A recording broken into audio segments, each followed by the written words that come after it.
Hello दोस्तों, नमस्कार। आप सब्सक्राइब कर दो यार। आज मैं लाइव आया हूँ। एक हमारे गांव का एक उभरता हुआ कलाकार है जो बहुत ही बेहतरीन गाना गाता है, जिसको मैं आप लोगों से रूबरू कराने वाला हूँ। खेसारी भोजपुरी गाना गाता है। खेसारी, पवन सिंह और निरहुआ, उनके जैसा तो उनसे अच्छा तो नहीं कर सकते हैं, इनका मुकाबला ये कर सकता है ये आदमी। आइए उनसे हम आप लोगों को एक गाना सुनाता हूँ, ठीक है?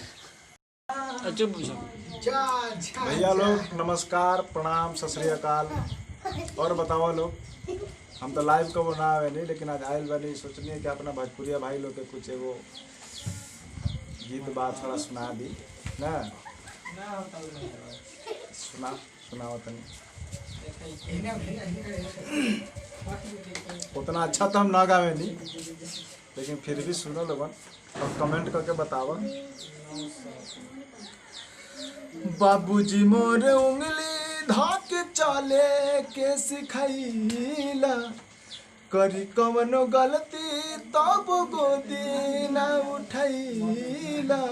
जोर से ओ बाबूजी उंगली धाके चाले के सिखैला, करी कवनो गलती तब गोदी न उठैला। आज कौन गलती ऐसान बड़ भइल हो,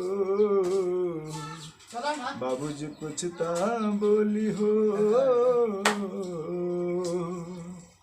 भैया कुछ ता बोली। कौन करान से अपन लोग बिछाड़ गइल हो, भैया कुछ ता बोली। कौन करान से सभी लोग बिछाड़ गइल हो।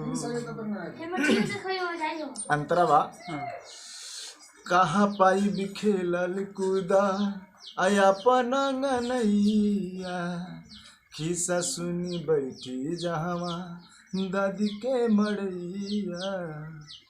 हो अंगना दुआर होई जायु बिरान हो, हंसत खेलत बचपन बीता भैनी से आन हो।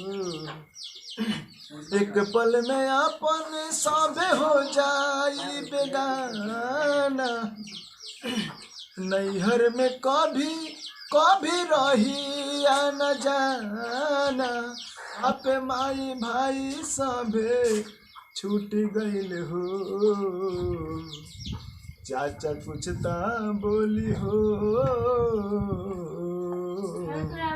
आ भैया कुछ ता बोली। कौन करान से सभी लोग बिछाड़ गइल हो, भैया कुछ ता बोली। कौन करान से सभी लोग बिछाड़ गइल हो।